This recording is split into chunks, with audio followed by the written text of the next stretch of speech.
Good evening, ladies and gentlemen. Welcome to a special edition of Guyana's Oil and You. I am your hostess this evening, senior journalist of Kaieteur News, Kiana Wilburg. And this evening we have with us the very distinguished Trinidadian and Tobago's energy strategist, Mr. Anthony Paul, and he's also an expert on local content. He's been helping Guyana over the past few years with developing its governance framework for the oil and gas sector. Mr. Paul, thank you very much for joining us this evening. Thank you, Kiana. It's a pleasure to be here. Excellent. So I know we have a very limited time, and I'd just like to jump right into our discussion, sir. Guyana is nearing the first year as an oil producing state. What, from your observations over the years of preparations for this country, do you believe it's been able to get right, and what should it improve as soon as possible? It's been a difficult time in the last part of the first year of production, of course. And leading up into the production, Guyana had to learn very quickly. Things moved at a record pace. And putting in place the institutional capacity to manage the sector has been a challenge. But Guyana has done some good things in terms of managing to take its liftings on time, managing to find a party to sell that oil to, and managing to sequester the revenue for future use. So some thoughtful work went into some of those things.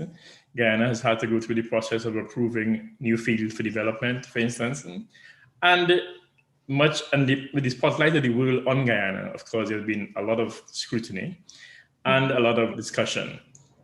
And we know that Guyana has limited resources in managing oil and gas. And the people who have been doing that have been doing as much as they can, really in limited circumstances, in difficult circumstances. I can tell you, even with Trinidad and Tobago's history, long history, and institutional capacity for oil and gas, we've had some challenges as well, in getting projects approved. So it's not easy. And I've worked in other countries and I've seen difficulties. One of the things that some countries have done in terms of, let's say, for instance, Ghana, where I've also worked in a similar situation. Ghana had the luxury of having had a previous state oil company with technical people who understood the industry and who can then support the government's regulatory side. Even so, they took a long time to get off the ground and to build capacity. Once they did, they ramped up very, very quickly, and they put good people in place, strong people in place. But importantly, they put in very early strong laws and strong regulations to underpin the people who were doing the work. Now, one of the challenges of small countries new to oil and gas, dealing with big companies who are very sophisticated, is getting right decisions, making things right. And at every point, things are always in flux. At every point, there's almost a discussion and negotiation as to what direction to take, what option to choose, what to do or not do. And countries that haven't got strong institutional capacity, my recommendation is put in strong regulatory capacity in terms of legislation, regulations, and procedures, and standardize those so that it's easy, one, for companies to know what they must do and how they must do it. There's no discussion and no argument and no surprise. And two, it's easy for the government to get things right, so that somebody who's making a decision without a strong experience and underpinning won't be either bullied, cowed, or just fooled around what to do, what not to do right. So the one thing that Guyana is still to do, in my view, is put in that strong regulatory framework. Because you do have a legal system in place that is quite dated, but there isn't operational mechanism to support that. I know that's being worked on. It's taking some time.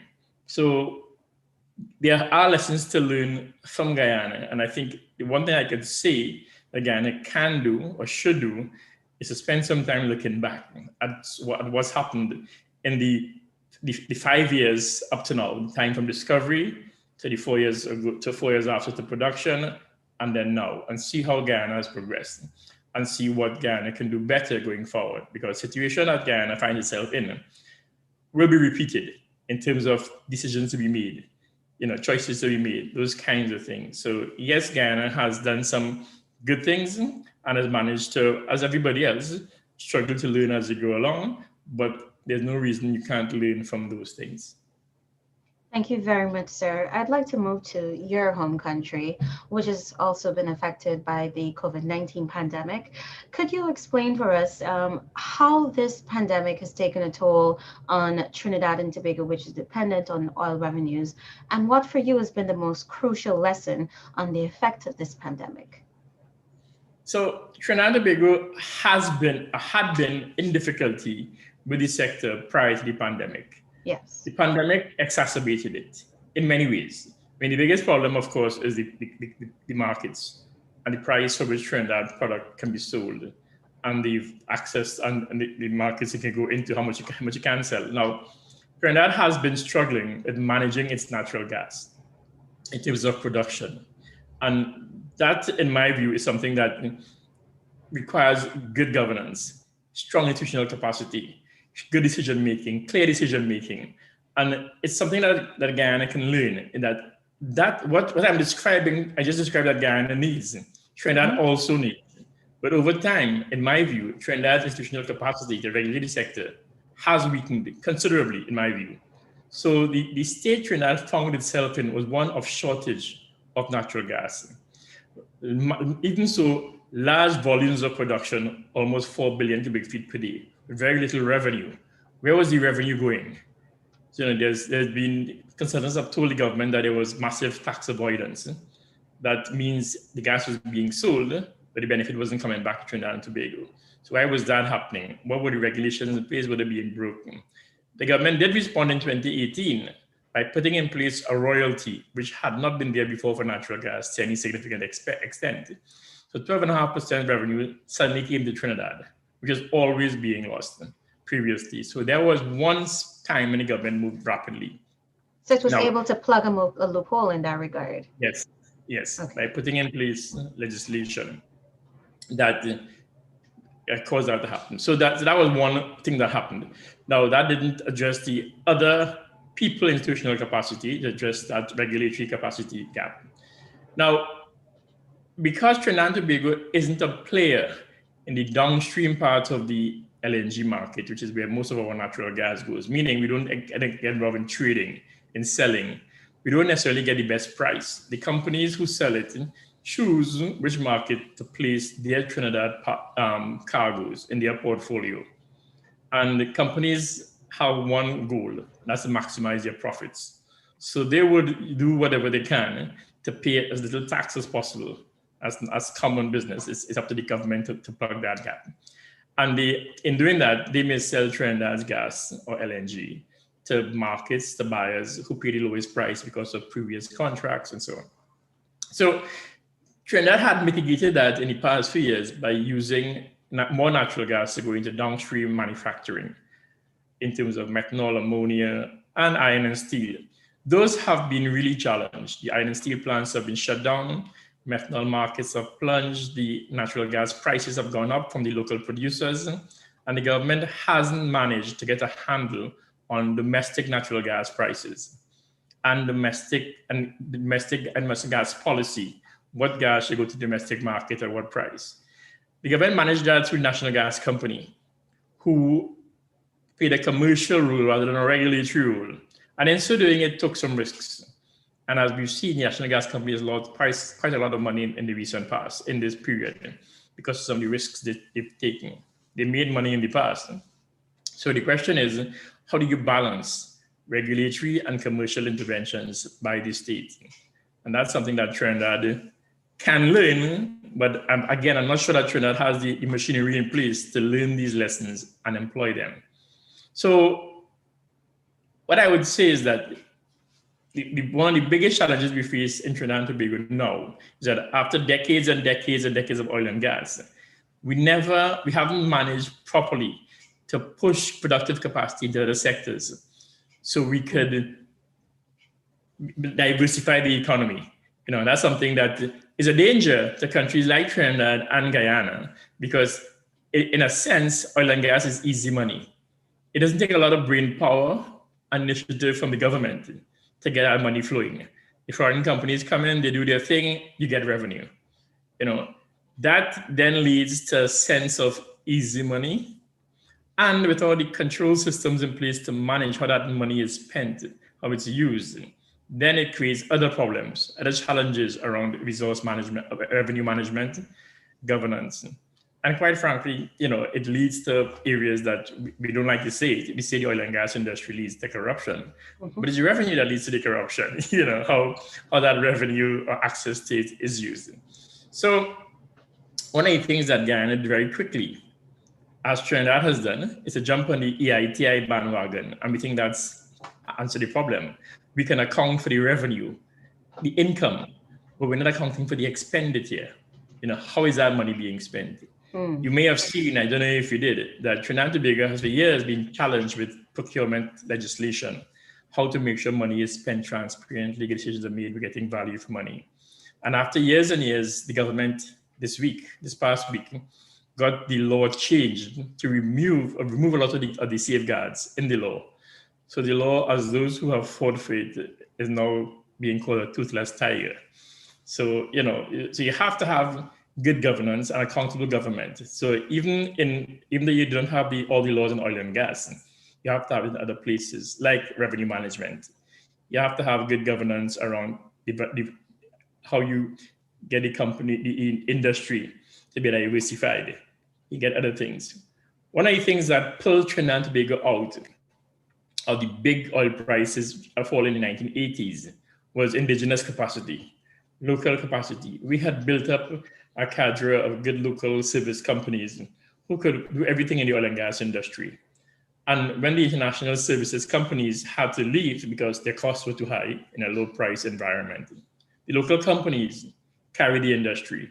And they kept production going, they kept drilling going, they kept work going.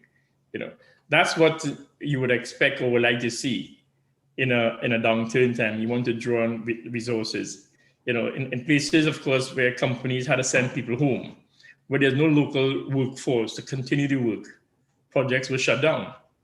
Yeah, and so Guyana has been challenged with that situation. People initially had problems getting in and out. Crews had to stay offshore for a long time.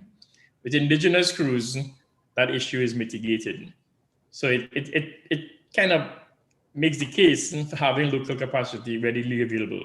Not only is it cheaper, but it's also more accessible.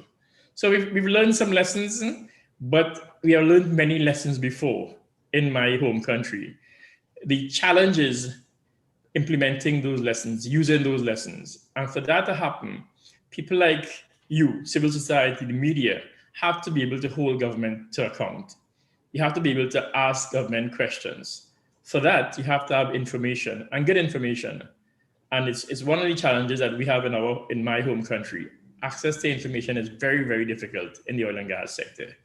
Even though the legislation, which is very old, but has some very good points, makes strong provisions for transparency of information, the government, in my view, just ignores the law and no one holds them accountable.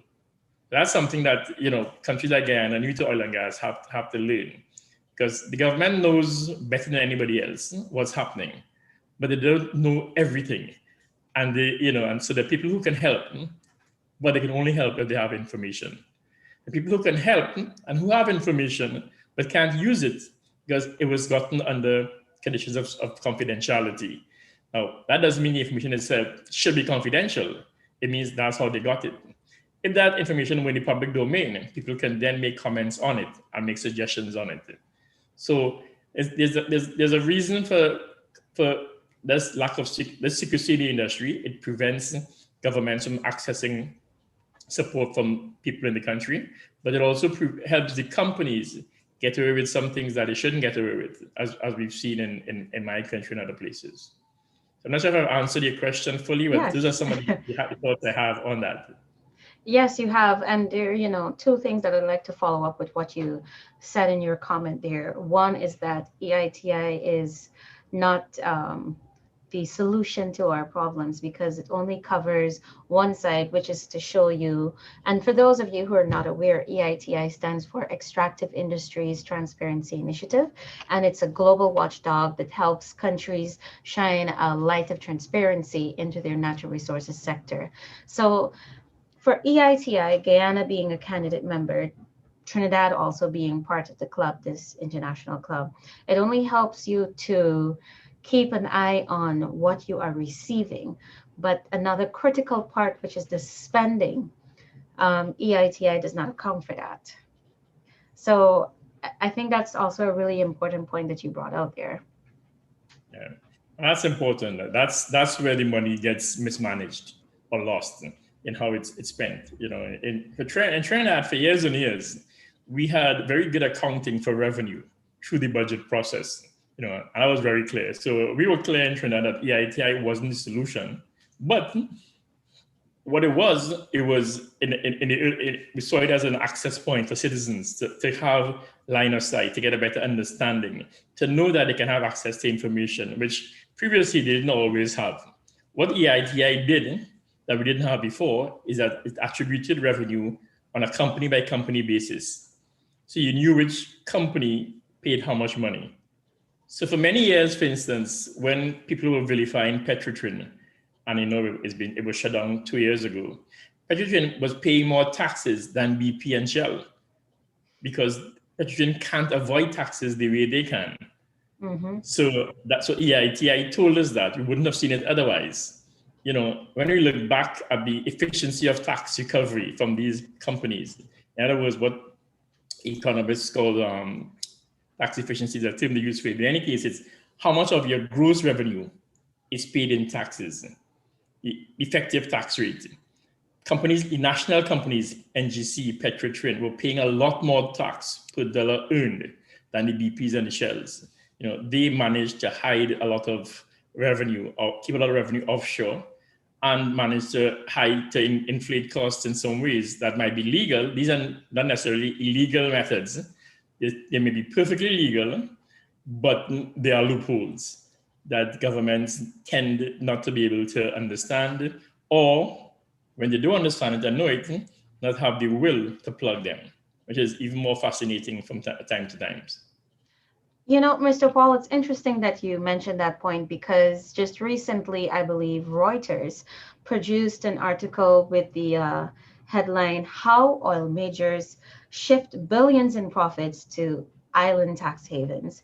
And this article, as I'm sure you're aware, it shows how oil companies like BP, how they've been able to, if they're producing oil in Trinidad and Tobago, the company that they have, the subsidiary that is there working and making the money, that's not where the money is being held. The money is shifted to another subsidiary that's a tax haven, let's say in Barbados or in the Bahamas or Cayman Islands, that does not require the company to pay taxes on their profits. And Guyana is also in a similar situation where the companies that are operating on the Stabroek block with which we've signed the agreement with, and that's Esso Exploration and Production Guyana Limited, Hess and Sinot Nexen, those subsidiaries are actually registered in tax havens, meaning countries where they don't have to pay taxes on their profits. So when they make the money here, they shift the profits to those tax havens.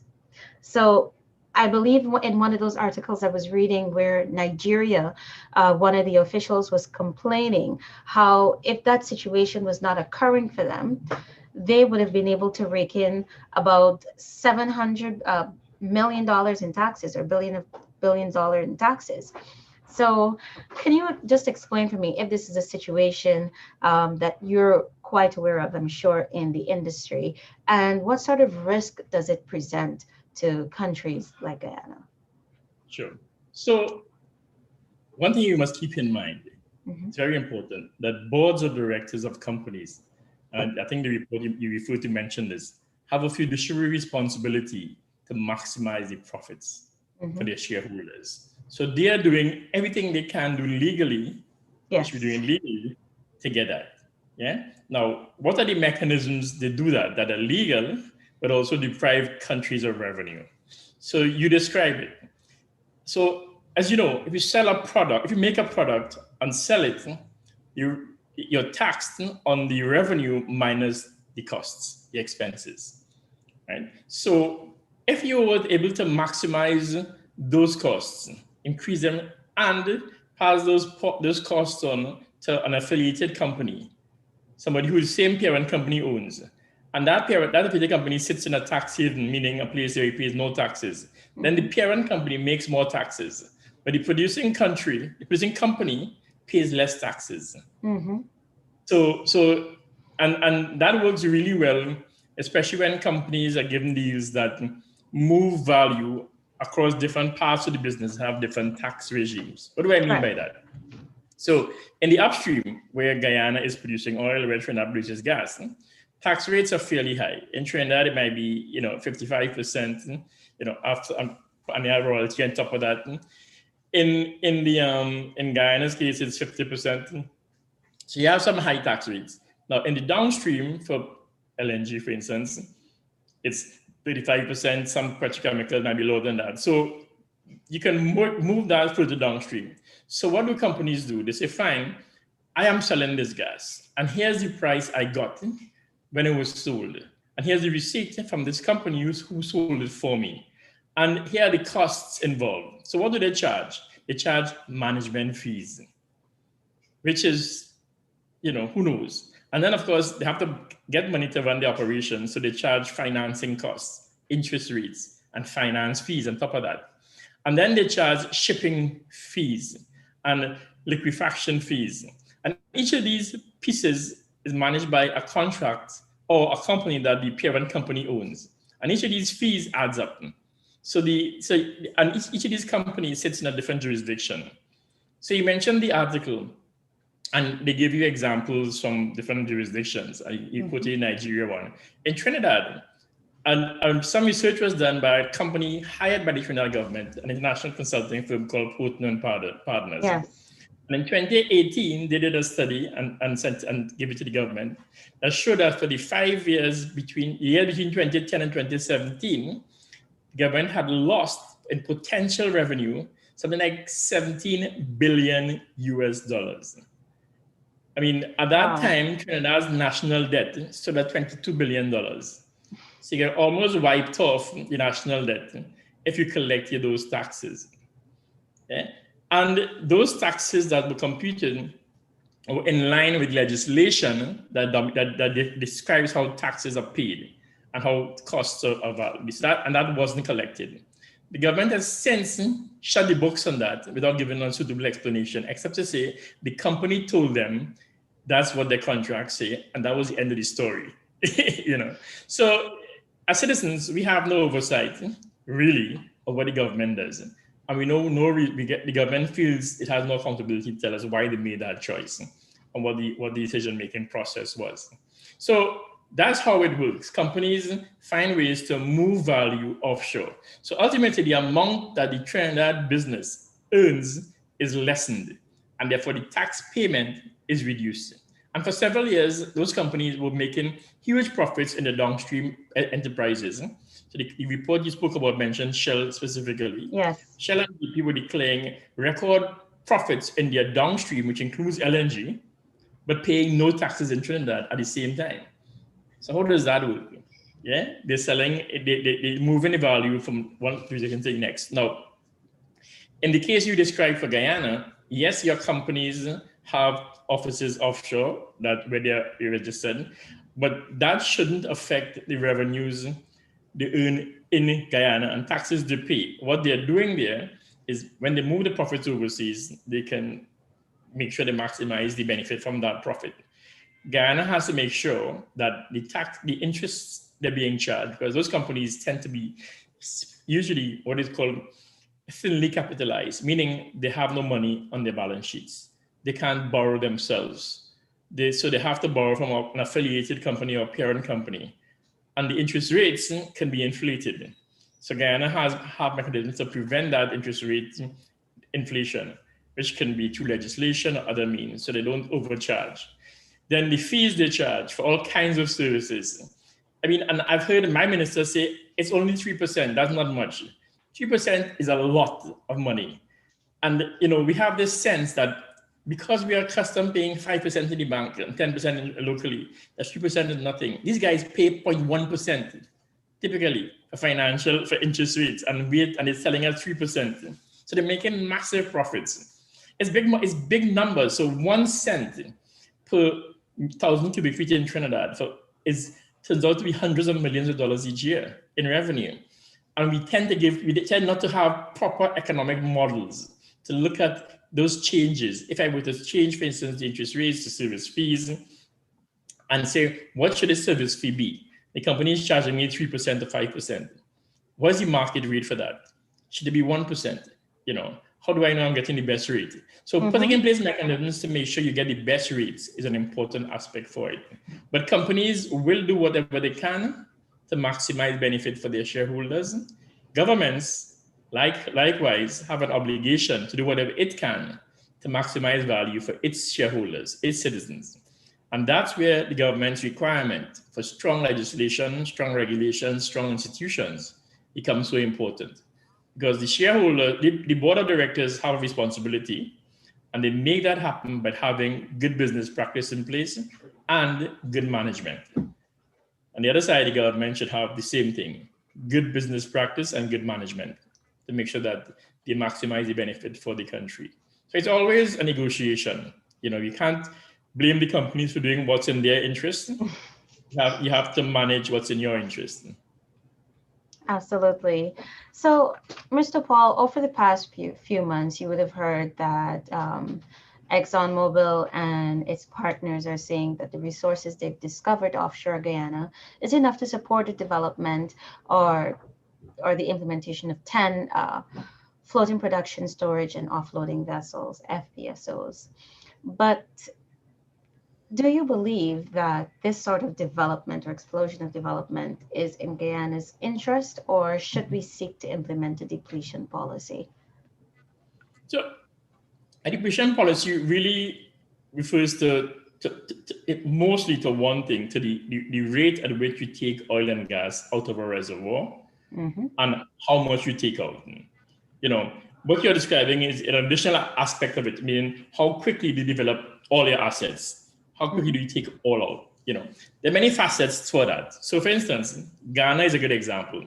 Ghana had adjacent fields and had one FPSO built to very quickly deplete the first field and a field development plan to develop the adjacent parts. And the idea was to bring in a second FPSO.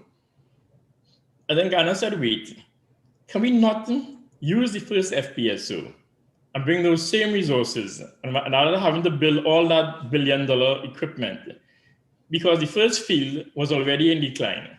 It wasn't producing at maximum capacity. So therefore, the second field could actually use the spare capacity, meaning storage, separation, compression, all the equipment on board.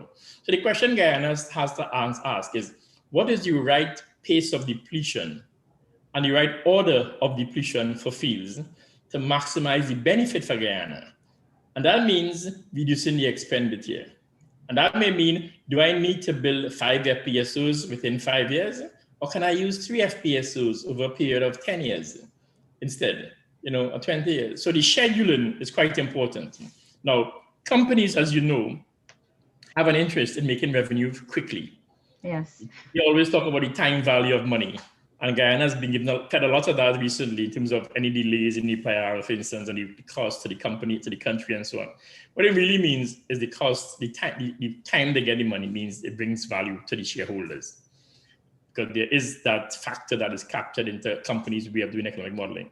Countries have a longer time span to consider. And they may want to not get 100 million every day for the first 5 years and it's finished, but they may want to get 20 million every day for 4 times that, or 5 times that those years. So you can spread it out. So there's a balance, of course. You have to have one against the other. And that is where the negotiation needs to go on. But a field depletion plan is really much more technical than that, because it then speaks to, so which reservoirs get produced and which don't, which gas or oil gets left behind. At what pace do you take it out? And at what point do you stop producing a reservoir? So for instance, in Trinidad, we have not had a proper field development gas plan for natural, or policy for natural gas. So companies take natural gas out at high pressure, put it in the high pressure pipelines, and send it to shore. Once the pressure in the reservoir drops below a certain limit, they cut it off and they move to another reservoir. It means they've left lots of gas behind. Now, in reality, what the policy should have said is that you will produce all your gas. If that means taking it to surface and compressing it on the surface so it gets into the pipeline at high pressure. We didn't have that policy, but the companies knew that the cost of compression would add costs and it would delay the revenues. It would slow down the revenue flow. So they did what was in their interest.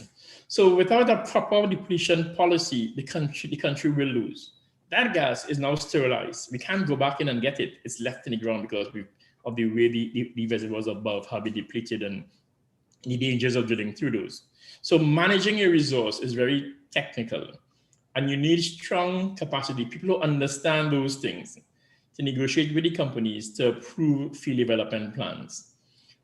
All the discussion I heard on Guyana's field development plans gives me the sense that that was not a factor, that the geology, geophysics, depletion of well, the reservoir engineering does not seem to be factored in well. There are many factors that goes into the field development plan and its approval. The geology, the reservoir depletion, the well design, the well locations, those are key. The other things like, where you put oil in the ground, where you take gas out, or you put water in the ground, so where you take oil out, gas out, the size of the FPSO, the facilities offshore, the economics, those are also necessary and very important. But the whole value starts off with the rocks and how you treat those rocks.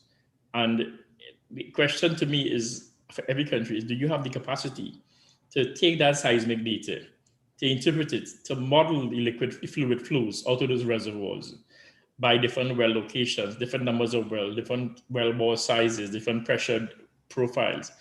That's the technical questions that need to be answered. And those are the things that Guyana needs to very quickly ramp up its capacity, because as you develop more fields, you have to say, what choices do we make?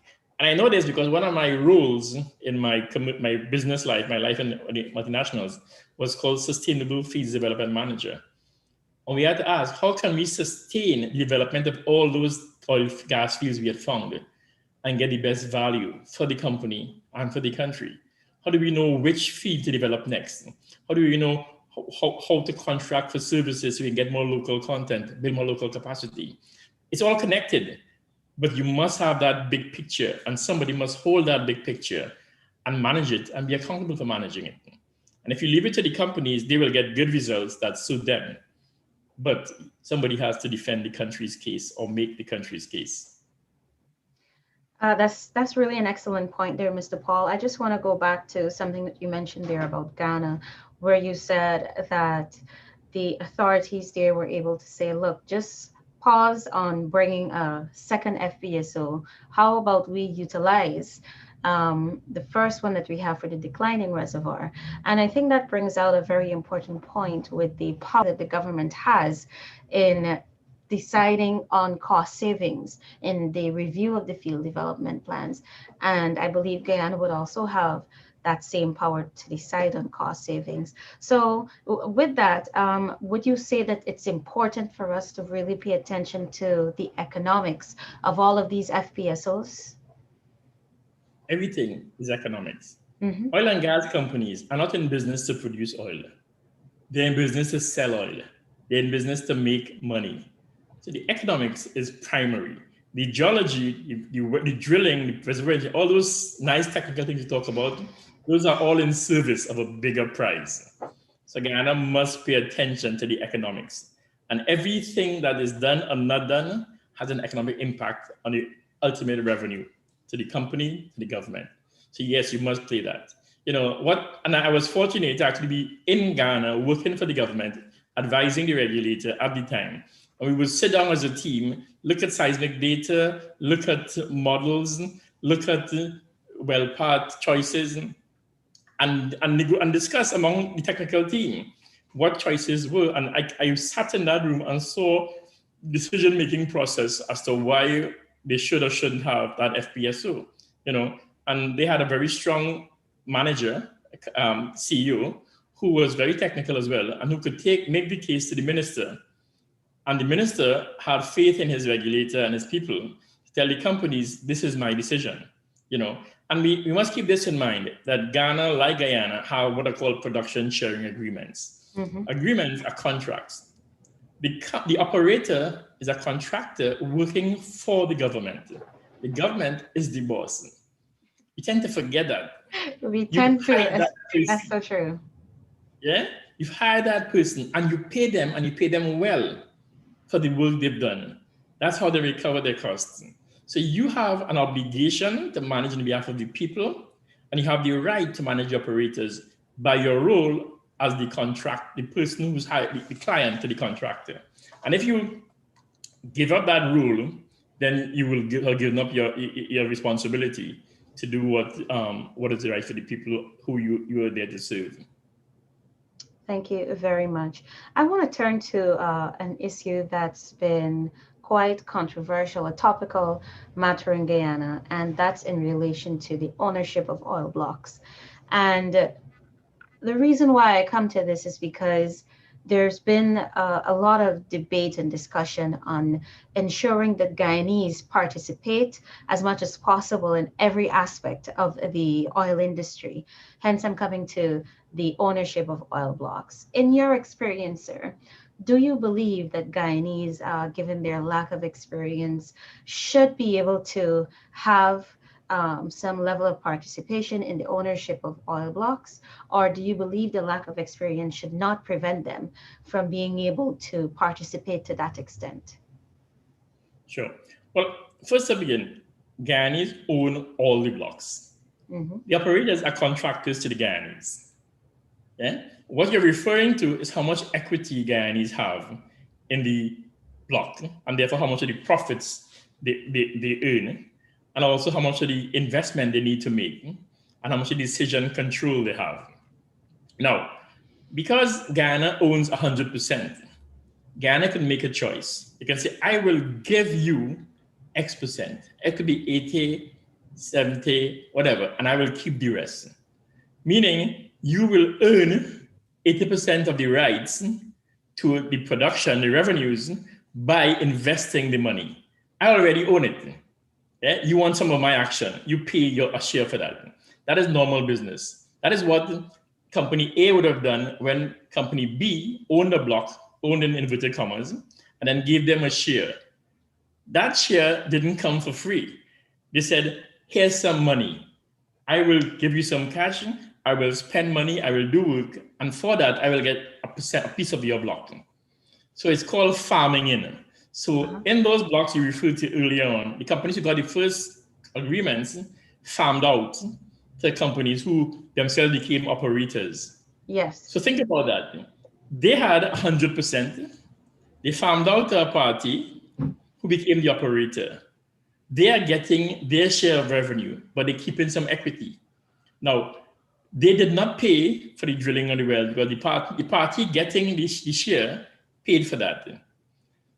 They paid, so and initially the original owners may pay nothing because part of the deal was you pay to earn. The Guyana government can do like all governments all over the world do. They retain equity for the state. They retain it. So they say, you will bid for or you will get 80%, I will keep 20%.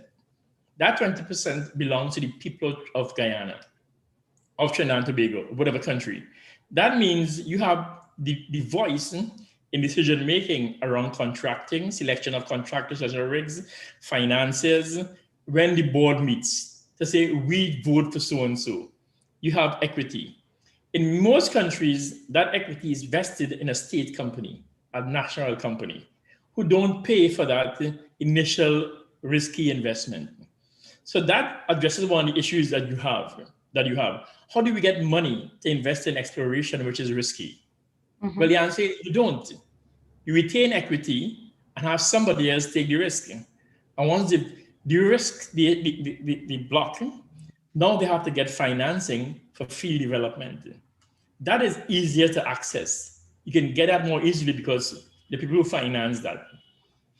And after that, you can say, fine, I've raised the capital, I'm producing the block, it's held by the state company. Now I want locals to get a share. I can sell a share of that company on the stock market, or to some local investors. And locals can own a piece of it. So there are many ways for locals to earn a piece. Now, the question you're getting to is, without capacity or experience to operate a block, should locals own? And the answer is nobody should operate a block without experience, local or foreign. So the hurdle must be access to capital when needed, yes, but experience if you're an operator. If you're not an operator, you don't need to have the operational capacity, but you need to have the business capacity to make sure you make the right decisions on expenditure, on operations management, and safety and those things. So Guyana can have investments, can have locals invested, but it must be done again, with the best interests of the people of Guyana, not one or two individuals or companies, but all the people of Guyana. Yes, local companies should benefit, should get a chance to participate. Absolutely. That is local content. But do Guyanese have the risk capital to invest initially? Maybe not. One thing that companies do all over the world, local and foreign, is get a license, get rights, and then take those rights to go raise capital on the venture capital market, and not debt per se, but risky capital. And they convert that now into hiring service companies, hiring people. Many companies who are very successful around the world did that. They got, in fact, in Ghana, the first discoveries were made by some bright entrepreneurial Ghanaians who understood the geology, went out there, got a block, and found people to invest. Why? Because the government just wasn't doing it right. It wasn't promoting the country's resources effectively. But these individuals could do it better because they knew where to go, who to speak to, how to speak to them. So the marketing of your rights is a skill. For years, Trinidad did that very well. And we managed to get investors in. We managed to get companies like Exxon, Shell, Mobil, Total, Chevron to bid against each other to drill on land in Trinidad in a basin that was over 100 years old almost. So that was because of the understanding of the geology, understanding of marketing. Without that, what governments do is outsource that to somebody who's a smart person, comes in, or very persistent, which is a key characteristic, gets a license, and then goes and peddles it to somebody who has the real capacity. How they do that varies from place to place and time to time. But that can be abused. And I've seen that abused in many jurisdictions where people use connections to get licenses, and they may be funded by somebody else who uses that entity as a stalking horse, with the intent to come in and take it over afterwards. So there are all kinds of models there. And that's why, again, it's important to have clear rules of engagement, clear procedures for getting new blocks, clear guidelines for selecting investors, and so on. And that makes it easier, more transparent, both for the investors and for the country and the citizens who own the resource. Absolutely. So I'll move on to my penultimate question, which is, and this goes to a very important topic that we have sought your advice on, local content. Mr. Paul, there's so much talk about local content, having a policy, having the right legislation in place. And you were part of the team that was appointed by the Irfan Ali government to look at recommendations that are best suited for Guyana. And that report was handed in recently. Sir, could you share with us just one or two things that Guyana, in your view, must do to ensure that it does not fail in its local content efforts? Sure. So, local content is interesting in that it raises all kinds of expectations of people of getting jobs. Unfortunately, in our economies, and I'm talking about not just Guyana or Trinidad, but other places who are new to oil and gas, who are former colonies, who have economic models that are based primarily on businesses that are agencies that don't really bring a lot of technology and know-how and innovation.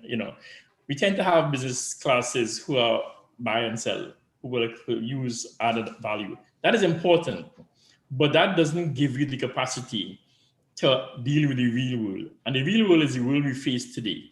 And oil and gas will come to an end. The markets will disappear. The value will go away. So you need to continue your economy.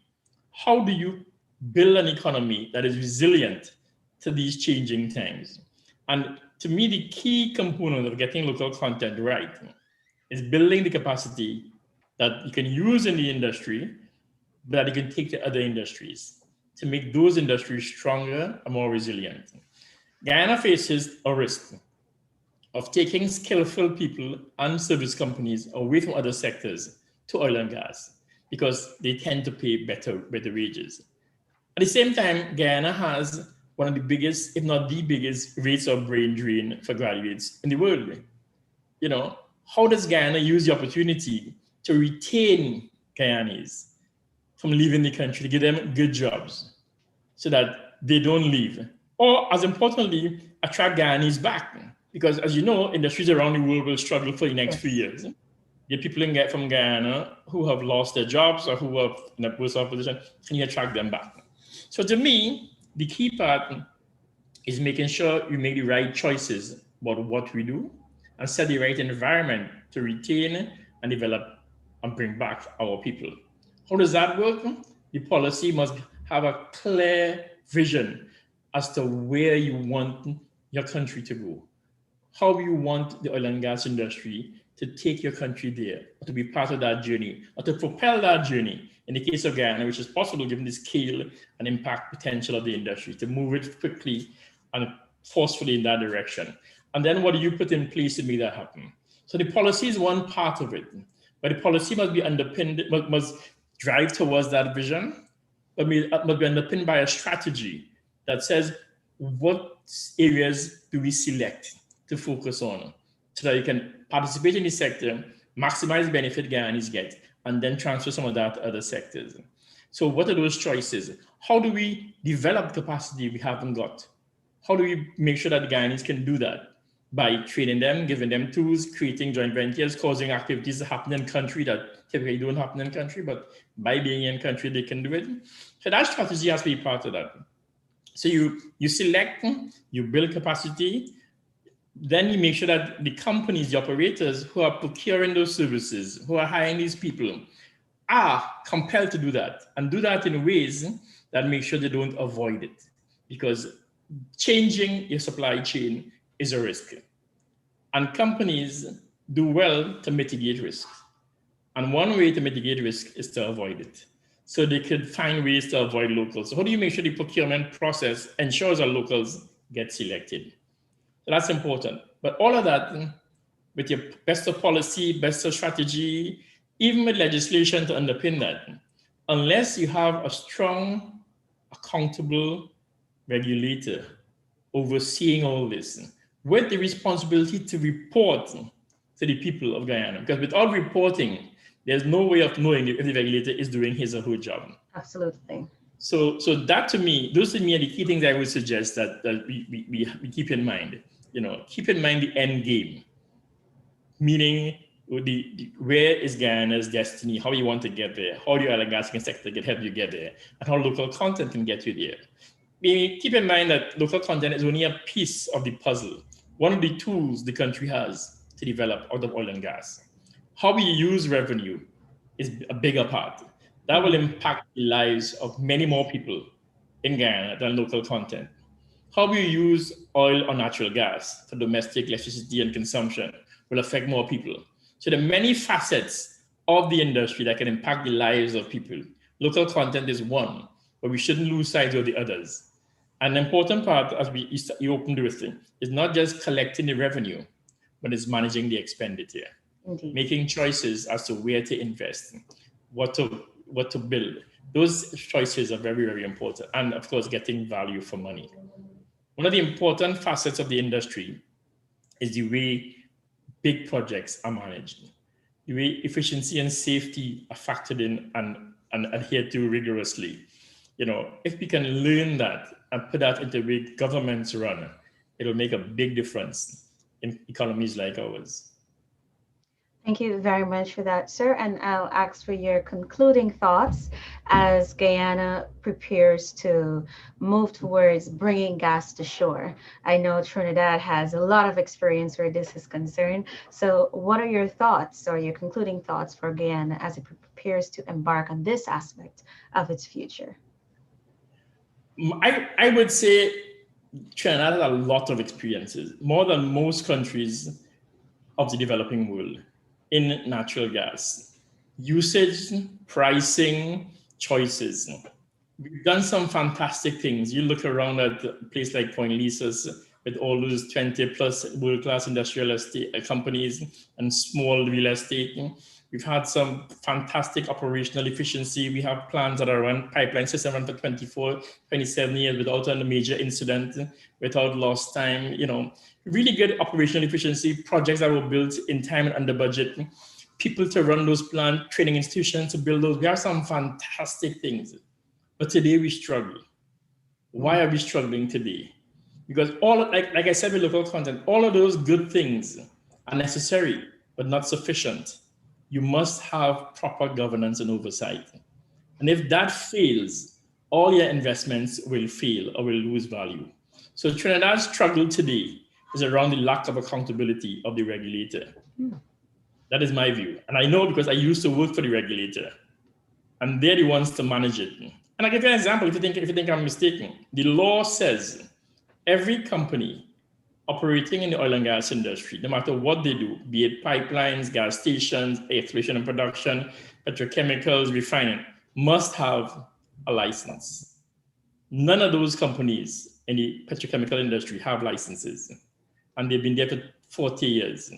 And the government has not put in place a licensing regime. And the law is the one that is, regulations are managed through those licenses. So companies can tell you, we don't have a license, so you can't tell us anything. And that is true. And the regulator says, well, we can't do anything because they're not licensed. And then the law says the minister must keep a register of all licenses and all things affecting that license. It doesn't happen, So you can get complacent with a lot of money. And that is a danger that Guyana must be aware of. People get money and get complacent. Now, the reality is this. I can speak till I'm blue and give you all those sound technical reasons and explanation, but that doesn't impact citizens on the ground. That doesn't impact the choices they make and how they push government to behave. It's how they get electricity, how they get water, how they get food. Those are the things that get to them. So what is missing in Trinidad largely is quality translators to translate the technical jargon to the impact on the ground.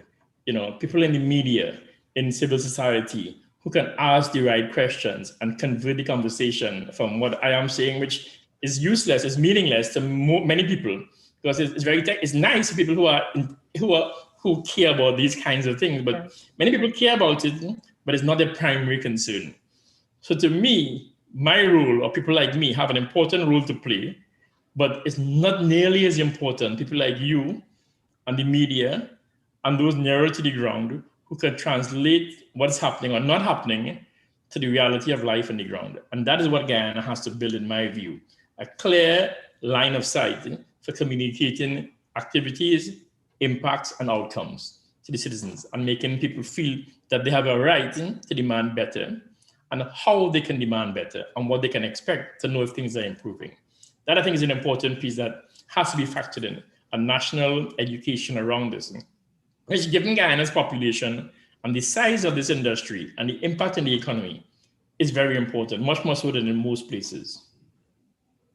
Okay, Mr. Paul, I want to thank you very much for the insightful perspectives that you've offered here. And I'm sure many of our listeners would agree that they would have learned a lot here this evening. I know that we would not be able to speak with you again before year-end via this particular medium. So I'll take the opportunity to say Merry Christmas and a Happy New Year. I do hope that you're able to enjoy it with your friends and family. And to our listeners, I want to thank you for participating in this discussion this evening. Make sure you look out for our program next week, where we will have the Vice President, Dr. Barrett Jagdeo, with us, giving us an update on many issues in our oil and gas industry. Once again, good night and thanks for listening.